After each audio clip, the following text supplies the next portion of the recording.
Good evening, my dear brothers and sisters. Welcome you back to this evening program called Hope, arranged by the Verbum TV. And today, as we go on to reflect upon our family life and very especially about bringing up children in the Lord's pattern, let's go to the Gospel of St. Luke, chapter 2, verses 49 onward. Jesus asked his parents, "Why did you look for me? Why did you have to look for me? Didn't you know that I had to be in my Father's house?" But they did not understand his answer. So Jesus went back with them to Nazareth, where he was obedient to them. His mother treasured all these things in her heart. Jesus grew both in body and in wisdom, gaining favor with God and man. And in this gospel, my dear brothers and sisters, this passage ends up saying that Jesus grew up in body and in wisdom, gaining favor with God and man. So there are two entities. One is the divine entity and the other one is the human entity. Of course, we have been called upon to live in this world as a human life, as a human being in human life. But at the same time, we should not forget that we are divine beings coming from divine entity. We have a divine plan, and God has his divine plan for us.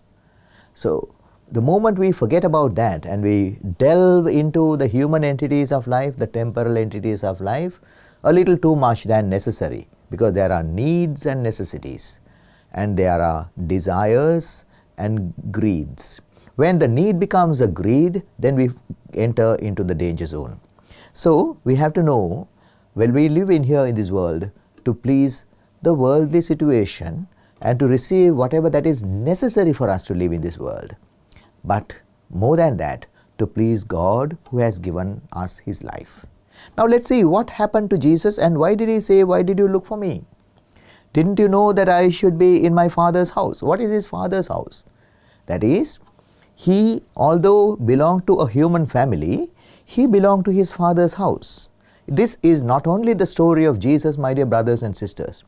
This is also your story and my story. Although we live here in a human home, we are from the Father's house, the divine realm, and we've got to go back to the Father's house. So we have a business. We got to be about our Father's business while we here are involved in a human business. And in this section, my dear brothers and sisters, we have our arrangements as to why and how we find it difficult in bringing up our children in today's context. Many people come to bring their children for counseling to me, and they ask me, my child is disobedient, he doesn't listen to me, he finds it difficult, he acts awkwardly, he behaves awkwardly, she is getting angry for no reason, all that kind of thing. And they want us to counsel them. It is difficult for me to counsel children because they might have certain aspirations in them. So before fulfilling those aspirations, it is difficult because they will not be able to handle those things in its reality because they are still growing.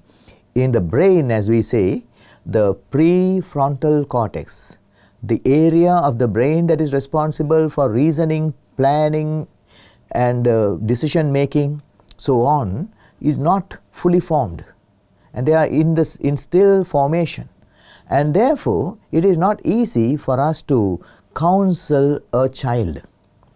But on the other hand, when difficulties take place in children's life, parents think that they have to be counseled, children have to be counseled. I personally think that parents have to be counseled. Parents have to know how to bring up their children. So we have to know what a child's needs are. We call it the love needs of a child. And we know that in a human life there are various life stages. beginning from the prenatal stage, which begins in the womb of the mother, and then when the child is born, the child goes into the infancy, and then infancy, after infancy it is childhood, early childhood, mid childhood and later childhood, and then we go into adolescence and then to youth and then adulthood. Right. In these segments of life, in these stages of life, each stage the person needs what is known as love. So love needs are there in every moment of life. Now when a child is an infant or in the prenatal stage, as we see, the love needs are given in the basic forms: nurturance in the form of food and care and protection and so on. So when we give food to them, it is not only the physical food or biological food that we give them, but we give the food to the child the way the child wants, at the time the child wants, and in the quantity the child wants. Each child is unique and individual. So therefore each child wants it in different ways. So the mother should know the language of the child and feed them accordingly. And therefore in this the child receives not only the food, but along with the food, the love that is necessary. And there is a psychological and a spiritual satisfaction the child receives by way of receiving food. Care also is something of concern, because in the childhood or even in infancy, the child needs care in two terms. One is connectivity with the mother and father, and the other one is independence. When the child needs independence, we have to allow independence. When the child needs connectivity, we should be there to be connected with the child. Hugging the child, maybe caressing the child, pleasing the child the way the child wants. And if we are not there when the child is there for us, when the child is in need of that attachment, then the child loses an important component of his or her life later on. So the love need is not provided. So this balance will have to be created. With this balance will have to be maintained, and the parents will have to cooperate with the child. When the child needs independence, allowing the child independence and waiting for the child to come to connectivity, and receiving the child, hugging the child, or maybe talking to the child the way the child wants, giving connectivity to the child. So this is an important segment. Also in protection, it is not only physically that you protect the child, but you give the message to the child that the child is protected. And later on, when the child moves on to the second or through the third segment of life, namely childhood, then the child will go, receiving whatever that is necessary during infancy, the child will pass on to the next stage with a satisfactory mind, with a contentment of mind. Then the next set of needs starts in the childhood. Acceptance from the parents, affirmation from the parents, and admiration, for example, protection, and then the identification of the self of the child, because the child is self-exploring. The child wants to explore who it is, who the child is, who am I, who she is or who he is. Now here we've got to recognize the child's talents, capabilities, capacities, the strengths of the child, the qualities of the child, and then we have to pass it on to the child, give that message to the child in a genuine way. You know what? You are a very good child. You know what? You are very pious. You are very friendly. Maybe you have these talents, so that the child will try to get a definition of himself or herself, and that will make the child's life more and more meaningful. And this is what God has given in the child. Excuse me.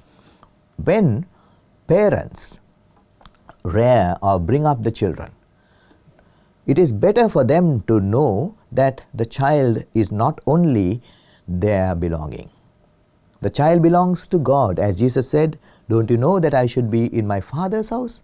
The child should be brought up with the mind that the child has come from the Father's house, and the child has come with some mental and spiritual packages, and the child has to unfold all those capacities, capabilities, finding more and more meaning in his or her life. And the parents will have to be instrumental in helping the child. Let us look at our child as gifts coming from God with capacities within them. And as we look at, as a sculptor look at a big rock, a sculptor looks at the beautiful statue which is enshrined in the big rock.